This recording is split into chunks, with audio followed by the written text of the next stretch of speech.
Peace be with you. With you and with your spirit. The Holy Gospel of our Lord Jesus Christ, proclaimed by St. John. Glory to you, Christ our Lord. On the last and greatest day of the feast, Jesus stood up and exclaimed, "Let anyone who thirsts come to me and drink. Whoever believes in me, as Scripture says, rivers of living water will flow from within him." He said this in reference to the Spirit that those who came to believe in him were to receive. There was, of course, no Spirit yet because Jesus had not yet been glorified. Jesus spoke to them again, saying, "I am the light of the world. Whoever follows me will not walk in darkness, but will have the light of life." So the Pharisees said to him, "You testify on your own behalf, so your testimony cannot be verified." Jesus answered and said to them, "Even if I do testify on my own behalf, my testimony can be verified because I know where I came from and where I am going. But you do not know where I come from or where I am going. You judge by appearances, but I do not judge anyone. And even if I should judge, my judgment is valid because I am not alone, but it is I and the Father who sent me. Even in your law it is written that the testimony of two men can be verified. I testify on my behalf, and so does the Father who sent me." So they said to him, "Where is your Father?" Jesus answered, "You know neither me nor my Father. If you know me, you would know my Father also." He spoke these words while teaching in the treasury in the temple area. But no one arrested him because his hour has not yet come.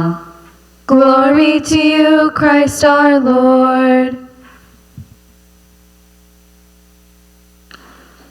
Dear brothers and sisters, 2 weeks ago there was a great snowstorm, and it affected a lot, especially in Texas, like San Antonio area, where people had no electricity for many days and no water, and so people were struggling.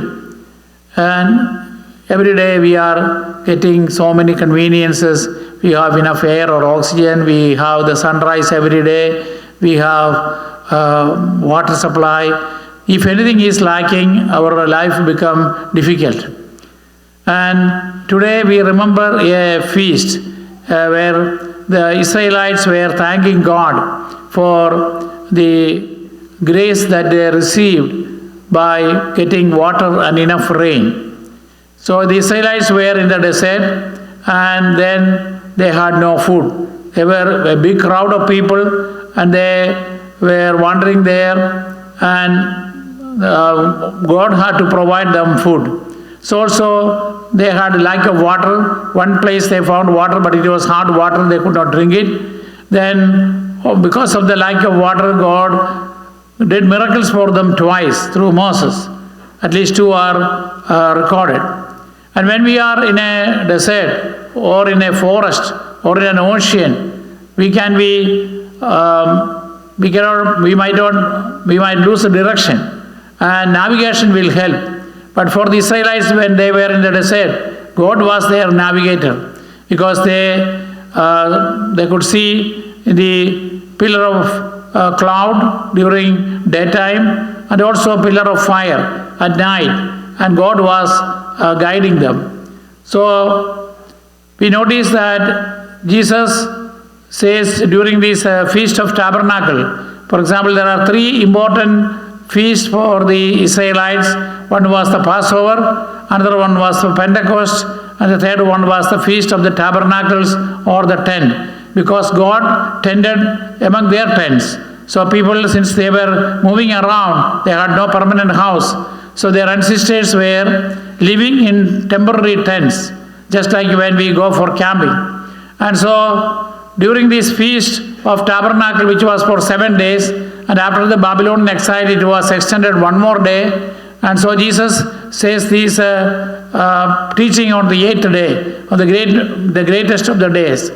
And so when they were celebrating the feast of the tabernacle or the tent, they used to live in tents outside their houses, and if there is no rain, even at night they will be sleeping there.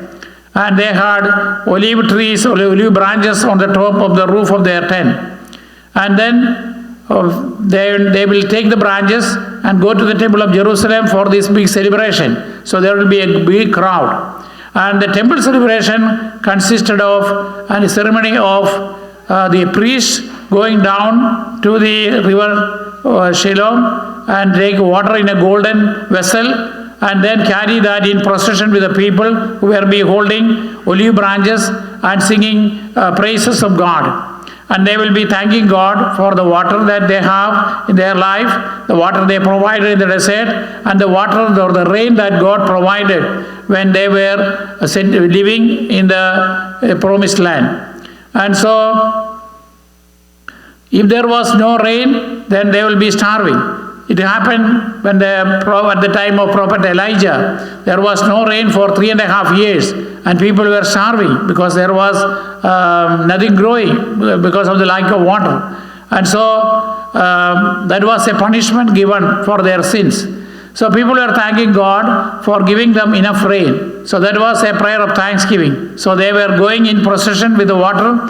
Then they will make one round around the main altar, and then the priest will pour the water on the western side of the altar, and another priest will be pouring wine on the eastern side of the altar at the same time. So also when we do the mass, the priest will be mixing water and wine. And that can be considered as a remembrance of that offering given. So then on the 7th day, every day they will be doing this procession and then making one circle around the altar. But on the 7th day, they will do it 7 times. They will be circling 7 times and pour the water. And that was a remembrance of the defeat of Jericho by the Israelites. The Israelites, when they started, they were slaves, so they were not warriors. And then many of the old people died because they were wandering for 40 years, and God did not want all the elder people who committed sin, God did not want them to enter into the promised land. So the new generation came up. Either they were born in Egypt or they were born in the desert. But they were not competent enough or trained for war with the people in Jericho who were very strong people. And they had a boundary wall, and so God asked them to take the Ark of the Covenant and go in procession around this wall. And so they were going in a liturgical ceremony, like a procession for our main feast. And every day, for 7 days, they were doing one time, and on the 7th day, God asked them to do that, go 7 times. And after they complete the 7th round of the circle around the wall, then the priest will be blowing a trumpet, and then they will all praise God aloud, and then the wall collapsed without anybody interfering. And then the Israelites could enter into the city and defeated the Jericho and enter into or occupy that land. So that was also remembered. So at this time, Jesus got the custom of making use of whatever is seen when he is preaching, like look at the birds, or look at the plants, or look at the fishermen catching the fish. So he will be using example from whatever is seen during the preaching. So also here Jesus says, see, you see the water, but it will flow away. But I will give you water that will give life, and you will never thirst. So that has a symbolic meaning, it has a spiritual meaning. Same thing Jesus said to the Samaritan woman. He asked the Samaritan woman to give him some water, but then Jesus said, if you ask me water, then I will give you living water. You will never thirst. So that John the evangelist interprets that as Jesus was mentioning about the Holy Spirit. So Jesus will give them the Holy Spirit, and that he gave on the feast day of Pentecost. We also received the same Spirit, because when we were baptized in the water. And then the Holy Spirit came upon us, just like the Holy Spirit came upon Jesus when he was baptized by John the Baptist.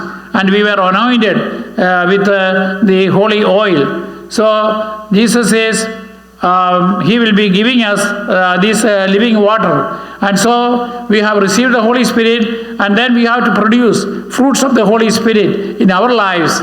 And we should be faithful to God in our covenant, and also we should be doing acts of charity. And then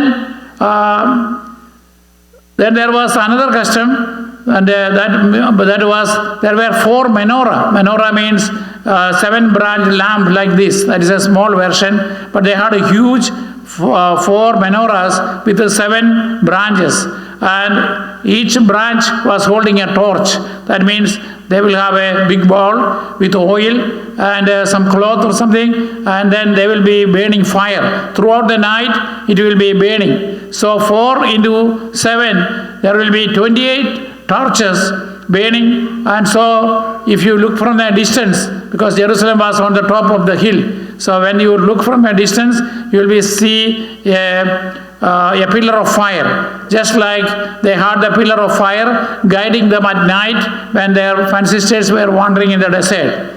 So looking at that, Jesus says, I am the light of the world. He's not saying I am a light of the world. I am the light of the world. Because when God created the universe, God created light on the first day. And only on the 4th day, God created sun and moon. So that means they are to help the people to count the seasons. So the original source of light is God.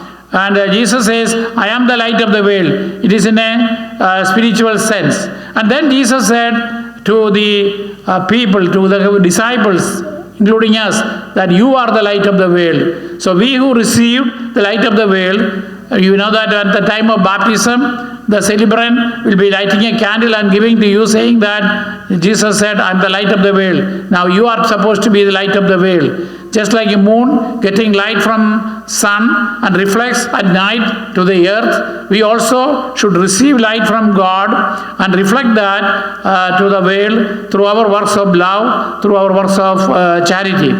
So, and then Jesus says,